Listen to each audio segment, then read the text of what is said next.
So my name is Seyi, and I am the founder of an organisation called Tribe. I'm also the comms and campaigns manager for a charity called Rosa, with a UK-wide fund for women and girls. But Tribe is an organisation that basically helps make black women in the UK more visible. That means making them more visible professionally, career-wise, media-wise, and everywhere. And the reason I started Tribe was because I worked in the fashion and charity industries for about 8 years, and those are quite notoriously white spaces. And I always found myself being either the only woman in the room or the only person of colour in the room a lot of the time. And I went to a seminar that was 190 people in the room in London, and I was the only black woman in the room. There were 3 other people of colour.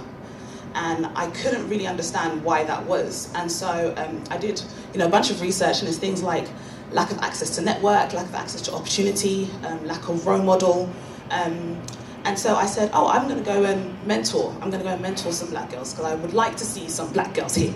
And I found that there was nowhere that we could do that.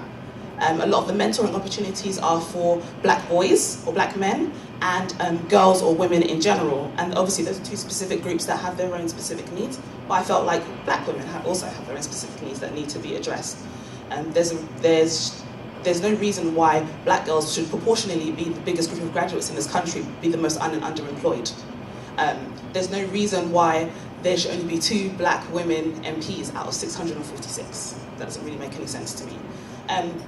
And so Tribe works with black women. So we have a mentoring program where we pair young black women with older black women who work in specific careers. So if you want to be a journalist, you get paired with a journalist for a year, and they kind of help you navigate that space as a black woman. That means helping you get experience, build up skills, and dealing with microaggressions and things like that a lot of other people find difficult to relate to. We also put on events and workshops, so more practical skills like finance, salary negotiation, things like that. But we also do things like self-love as a revolutionary act. So what does self-love mean as a black woman in this time? And that's pretty much it. I created Tribe out of frustration. I was annoyed. I was really annoyed. And then I went out and spoke to people about it, and I found actually that a lot of people found that this is something that they needed. So I created something out of anger, really. And we've just celebrated our 3rd birthday, and we've worked with over 70 girls, and we've helped them get work experience in places like Ernest & Young, Ministry of Sound, things like that. So we're trugging along, we're trying. Yeah, is that not 3 minutes? Wow, that's 3 minutes, great.